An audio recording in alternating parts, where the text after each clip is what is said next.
जय हिंद दोस्तों।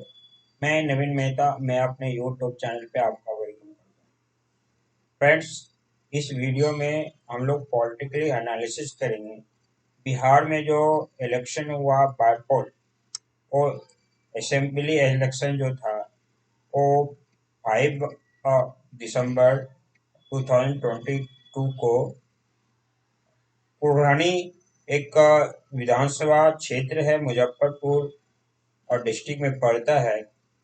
वहाँ पे जो आरजेडी का मिस्टर सहनी जो वहाँ विधायक थे, उनको जो जेल टर्म होने के बाद वो सीट खाली हुई थी, तो उस पे इलेक्शन हुई।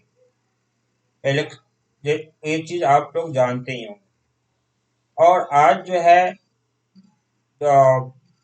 8 दिसंबर 2022 को रिजल्ट आया, और रिजल्ट जो आया वो नीतीश कुमार का जो है पार्टी वहां खड़ी हुई थी वो हार गई।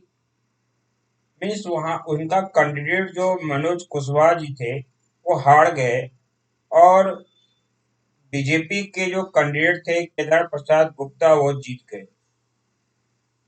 ये तो इलेक्शन की बात है और जीतने हार की बात है। लेकिन अब यहाँ पे हम लोग डिस्कस करेंगे कि क्या ये जीत बीजेपी का और हार नीतीश कुमार का, ये क्या इंडिकेट कर रहा है कि नीतीश कुमार का समय अब जो है बिहार से समाप्त हो गया। मीन्स बिहार में जो पॉलिटिक्स नीतीश कुमार आज मोर देन 25 ईयर से या 30 ईयर से कर रहे थे, लेकिन मोर देन 15 ईयर से जो है वो सीएम के पोस्ट पे थे और सीएम के पद पे बने रहे, और पलटू राम की तरह इधर से उधर करके अपना गद्दी, जिसको प्रेमी कर सकते, गद्दी का प्रेमी होके गद्दी को उन्होंने छोड़ना नहीं चाहा, और पलट के कभी इसके साथ कभी उसके साथ, मीन्स कभी आरजेडी के साथ कभी बीजेपी के साथ, कभी आरजेडी के साथ कभी बीजेपी के साथ। जब बीजेपी के साथ जाते थे तो आरजेडी के नाम से कसम खाते थे कि आरजेडी के साथ हम नहीं जाएंगे। जब आरजेडी के साथ आते थे तो फिर बीजेपी का नाम से कसम खाते थे कि हम बीजेपी के साथ नहीं जाएंगे। लेकिन अपनी कुर्सी को बचाने के लिए वो कसम को तोड़ के, और फिर जो है जिसके नाम से कसम खाते थे उसको जाके वो मिल जाते थे और अपनी गद्दी बचा लेते थे। इस तरह से ये मोर देन 15 ईयर वो सीएम बने रहे। लेकिन अब जो है कुछ जब से ये अगस्त महीने में, मीन्स अगस्त 2022 में जब बीजेपी छोड़ के आरजेडी के पास आए, तो फिर ये भावी अपना पीएम का चेहरा देखने लगे। और अभी जो इलेक्शन हो रहा था तो यहाँ पे कोरानी में बाइपोल इलेक्शन जो हो रहा था, उसमें जो है उसके पार्टी मीन्स जेडीयू के जो बड़े नेता थे वो लोग भी कहते थे कि नीतीश कुमार का पीएम बनने का जो है रास्ता अब कोल्हानी से ही स्टार्ट होगा। मीन्स कोल्हानी की जीत नीतीश कुमार को पीएम बनने का रास्ता खोलेगा। लेकिन अब यहाँ सोचने की बात है कि नीतीश कुमार तो कोल्हानी हार गए। जब हार गए तो इसका अर्थ ये हुआ कि नीतीश कुमार का पीएम बनने का रास्ता बंद हो गया, जैसा उसकी पार्टी वाले बोल रहे थे। हालांकि पीएम बनने का जो सपना देख रहे थे वो झूठा सपना था, वो मुंगेरी लाल का सपना था, वो कभी पूरा नहीं होने वाला था। क्या है कि नीतीश कुमार को खुद अपना वजूद नहीं है कि 15 साल से जो मुख्यमंत्री बने रहे कभी अपने पार्टी के बल पे बने, वो दूसरे पार्टी का ऑक्सीजन के बल पे बने। कहने का यहाँ अर्थ ये हुआ कि जो सहयोगी पार्टी था वो ऑक्सीजन दे सप्लाई करते रहा, और ये सीएम के पद पर बैठे। और उनको जब लगा कि ये ऑक्सीजन अब सप्लाई करना बंद कर देगा या डिफिकल्टी करने लगा ऑक्सीजन सप्लाई करने में, तो ये पाला बदल के पलटू राम होकर दूसरे पार्टी के पास चले जाते थे, वहां से ऑक्सीजन सप्लाई लेना शुरू कर देते थे। अपना उनका जो है पॉलिटिकल स्ट्रेंथ नहीं था कभी कि सीएम खुद के बल पे बने। तो आप ये समझ सकते, जो व्यक्ति को खुद अपना कैपेसिटी नहीं है सीएम बनने का, और वो एक क्षेत्रीय पार्टी के रूप में है, वो पीएम बनने का सपना कैसे देख सकता है आज के समय में? कभी ऐसा देखा गया है कि देवेगौड़ा थे या फिर कुछ नेता बने, गुजराल बने, वो समय एक था, वो चल रहा था जिसमें गठबंधन की समय थी, सबकी महत्वाकांक्षा ज्यादा नहीं थी। आज जो है जितने भी रीजनल पार्टी हैं, सबका महत्वाकांक्षा है वो पीएम बनने का है। आप केजरीवाल का देखें वो भी पीएम बनने का, राहुल गांधी का देखें वो भी पीएम बनने का, शरद पवार का देखें वो भी सीएम बनने का, पीएम बनने का। आप ममता बनर्जी का नाम लेंगे तो वो भी पीएम बनने का, उधर केसीआर का नाम लेंगे तो वो भी पीएम बनने का, नीतीश कुमार का वो भी पीएम बनने। आखिर इतने आदमी, सब क्षेत्रीय पार्टियां सारे पीएम ही बनेंगे, ऐसा कैसे पॉसिबल हो सकता है? जबकि अपना कोई स्ट्रेंथ नेशनल लेवल पे नहीं है कि वो जो है अपने बल पे बने। उनको सारे क्षेत्रीय पार्टी को, जितने भी सेंटर में अपोजिशन पार्टी है, सबको एक जगह करके एक लीडर चुनना होगा, और एक लीडर चुन के फिर उनको पीएम का उम्मीदवार बनाना पड़ेगा। लेकिन सब अगर अपना महत्वाकांक्षा रखे हुए हैं, तो फिर लीडर चुनेगा कैसे? तो नीतीश कुमार का यही सपना यहाँ पे ऑलरेडी खत्म हो चुका था, लेकिन वो झूठा सपना, मुंगेरी लाल का सपना देख रहे थे।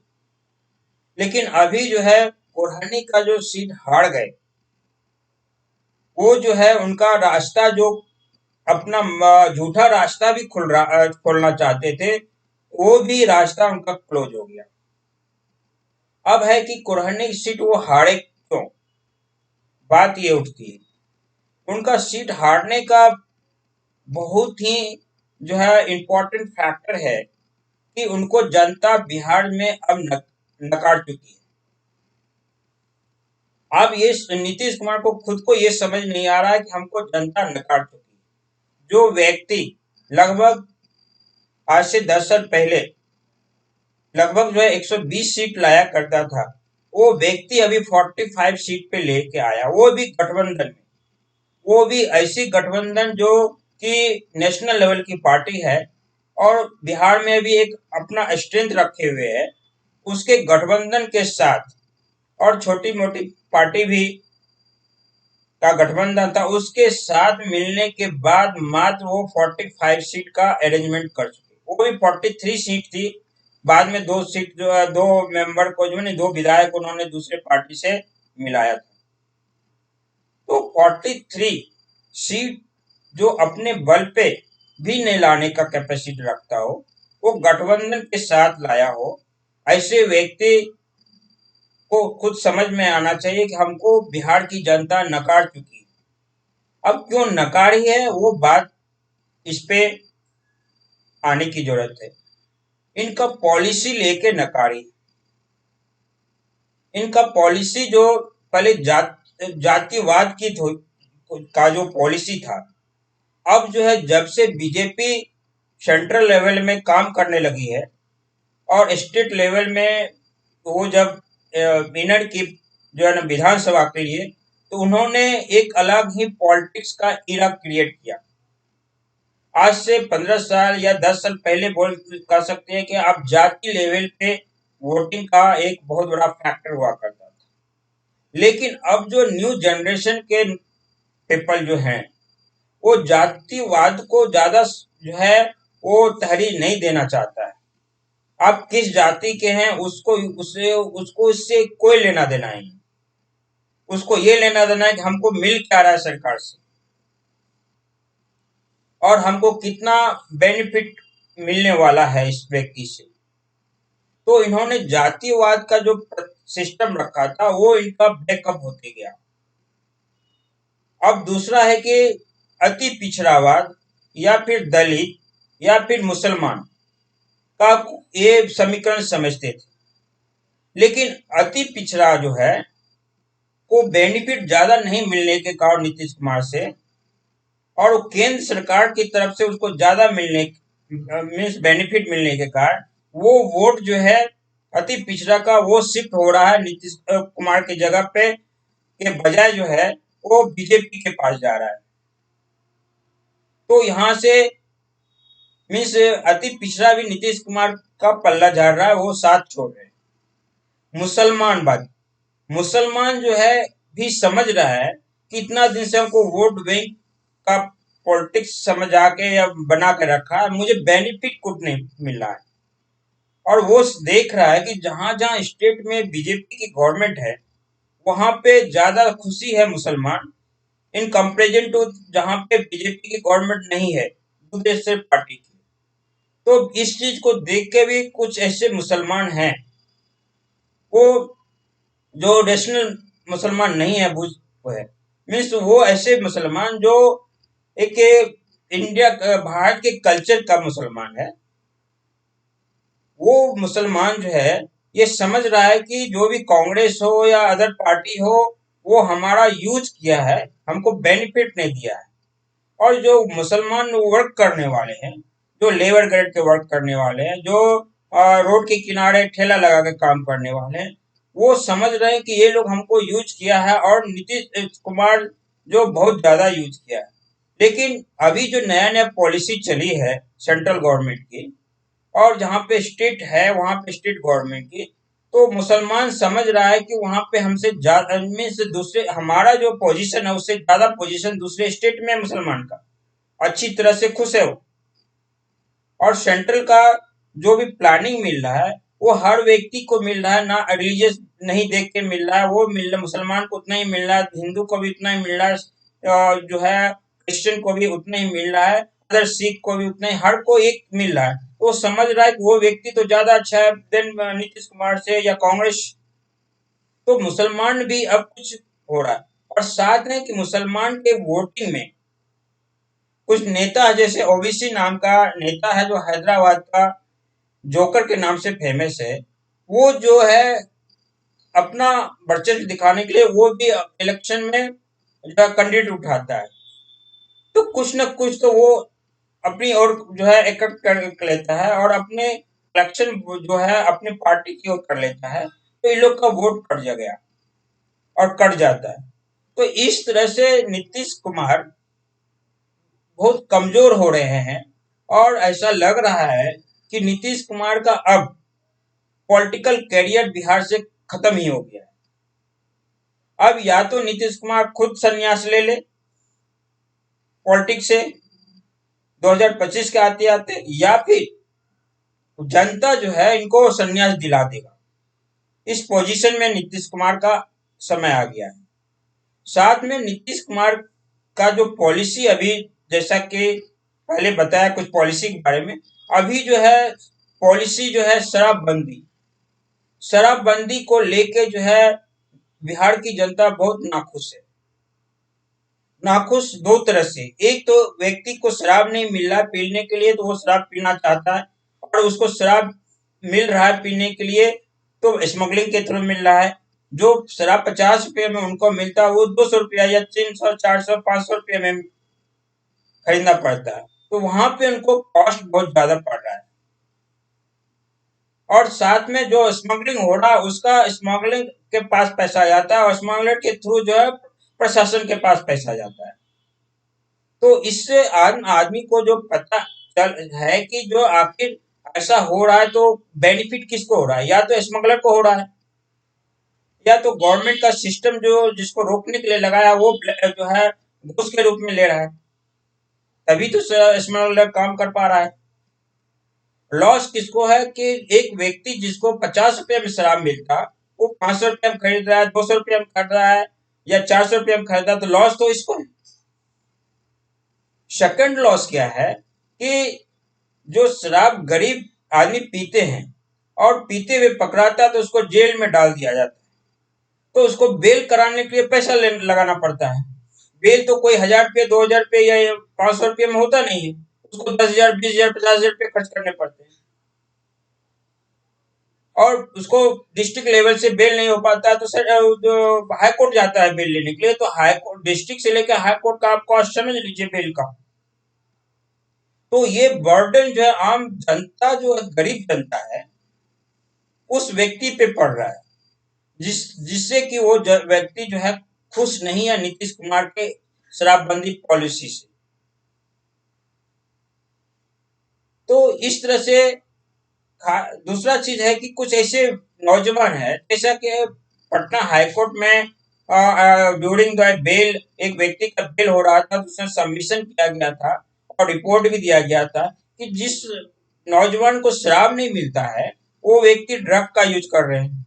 वो व्यक्ति ड्रग जो मेडिसिन जो है, जो ड्रग के रूप में यूज करके वो उसका जो है उपयोग करते हैं। साथ ही बहुत से ड्रग नेपाल के थ्रू आते हैं, तो उसके हेल्थ प्रॉब्लम को, उसके मेंटल प्रॉब्लम को डैमेज कर रहा है, जो उसके फैमिली पर असर पड़ रहा है। तो इस तरह से नीतीश कुमार का जो पॉलिसी है, उससे आदमी खुश नहीं है। हर आदमी बिहार का जितने भी अपोजिशन वाले हैं, इधर उसका सहयोगी जो है, नीतीश कुमार का सहयोगी अभी जो है लालू जी, उन्होंने भी कहा शराब का तो कोई बंदी से बेनिफिट है नहीं, वो तो फेल हो गया, खोल देना चाहिए, बंद करिए, गवर्नमेंट का काम। जीतन राम मांझी खुल के बात करते हैं कि ना शराब चालू होना चाहिए, खोल देना चाहिए। तो इसके सहयोगी भी इसके साथ नहीं है। बीजेपी थी, बीजेपी भी डायरेक्टली नहीं बोलती थी, लेकिन प्रशासन के नाम पे बोलती थी कि शराबबंदी से कोई फायदा नहीं, प्रशासन को बेनिफिट है, पुलिस को बेनिफिट है, इससे स्मगलर को बेनिफिट है। मीन्स इनडायरेक्टली सब आदमी विरोध करते, लेकिन नीतीश कुमार के दिमाग में सेट कर गया है और अपना जो है एक अब स्टैंड कर लिया, बना लिया है कि नहीं, ये शराबबंदी होगा ही। क्या बेनिफिट है क्या लॉस है वो नहीं समझ रहे। इवन रेवेन्यू, स्टेट को रेवेन्यू का भी लॉस है, 6,000 करोड़ के आसपास पर ईयर। आप समझते हैं रेवेन्यू का लॉस है। अगर 6,000 करोड़ रुपए पर ईयर आता है स्टेट गवर्नमेंट को, उस रेवेन्यू का मेडिकल में बेनिफिट हो सकता है, रोडवेज बनाने में बेनिफिट हो सकता है, अदर बाढ़ आती है उसके बेनिफिट हो सकता है, हेल्थ के लिए जो है बेनिफिट हो सकता है, इलेक्ट्रिसिटी प्रदान करे गांव गांव में, उसके लिए बेनिफिट हो सकता है। हेल्थ इंफ्रास्ट्रक्चर जो है, हॉस्पिटल की कंडीशन बहुत खराब है वहां पे, उनको वो ठीक कर सकते हैं। टीचर को सैलरी हर मंथ नहीं मिलता है, उसको ठीक कर सकते हैं। 6,000 करोड़ रुपये कम नहीं है। कोई प्रोजेक्ट कोई कंप्लीट कर सकते, बड़ा प्रोजेक्ट। तो इस चीज के लिए उनको ध्यान नहीं जाता, उनको केवल है कि कुछ, अगर किसी को 10 आदमी को आप पूछेंगे तो 10 आदमी में एक आदमी तो बोलेगा यहाँ कुछ फायदा है, फायदा हो रहा है। लेकिन एक आदमी के लिए, के फायदे के लिए अगर 10 आदमी के में से 9 आदमी को आप लॉस कर रहे हैं, तो इस, तो आपको जो ये वाहवाही की चीज नहीं, एक यही पूरे सिस्टम को आप बर्बाद कर रहे हैं। आप बुझिए कि इसके खेती करने से एक तो 6,000 करोड़ रुपया पर ईयर लॉस रेवेन्यू को है, पुलिस प्रशासन पैसा कमा रही है, जो भी स्मगलर है पैसा कमा रही है, लॉस जा रहा है। जो पीने वाले हैं 50 रुपए के सामान 400 रुपए में, 500 रुपए में खरीदते हैं, जिसको पीने नहीं मिलता है वो ड्रग का यूज करते हैं। जो जेल जाता है उसको बेल कराने के लिए फैमिली को पैसा लेना पड़ता है, उधार लेना पड़ता है, जमीन बेचना पड़ता है। अगर नहीं पैसा है तो वो जेल में है। वो अब जेल में है वो व्यक्ति, तो वो घर का वो कैसे चलेगा मुझे। अगर कोई व्यक्ति कमाने वाला ही जेल चला गया तो उसका घर कैसे चलेगा। तो सिचुएशन इस चीज को, वो सोशल इंजीनियरिंग जो डैमेज हो रहा है वो नहीं देख रहे हो, केवल इतना देख रहे हैं शराब पीने से रोड पर जाता था, रोड पर जो है ना प्रॉब्लम करता था, चिल्लाता था। अरे उसके लिए तो प्रशासन ने उसको भी आप कैप्चर कर सकते थे, उसको भी कंट्रोल कर सकते थे। ऐसा नहीं कि जो शराब पीता है तो आज के डेट में भी मरता है, गुस्से में भी मरते थे। तो ये सब पॉलिसी लेके नीतीश कुमार से बहुत नाखुश है बिहार की जनता। और ये बिहार की जनता नाखुश होने का काउज जो है, जैसा कि आपने देखा, वो काउज जो है नीतीश कुमार को शायद अगर नहीं समझ पाए सही समय पे, तो सही में या तो उनको संन्यास लेना पड़ेगा, या तो जनता 2025 में इनको संन्यास दिला देगी। तो फ्रेंड्स, इस वीडियो में इतना ही। अगर मेरा वीडियो इंफॉर्मेटिव लगा तो कमेंट कीजिए लाइक कीजिए और चैनल को जरूर सब्सक्राइब कीजिए, जिससे कि आप मेरे चैनल से जुड़ सके। Thank you. भारत माता की।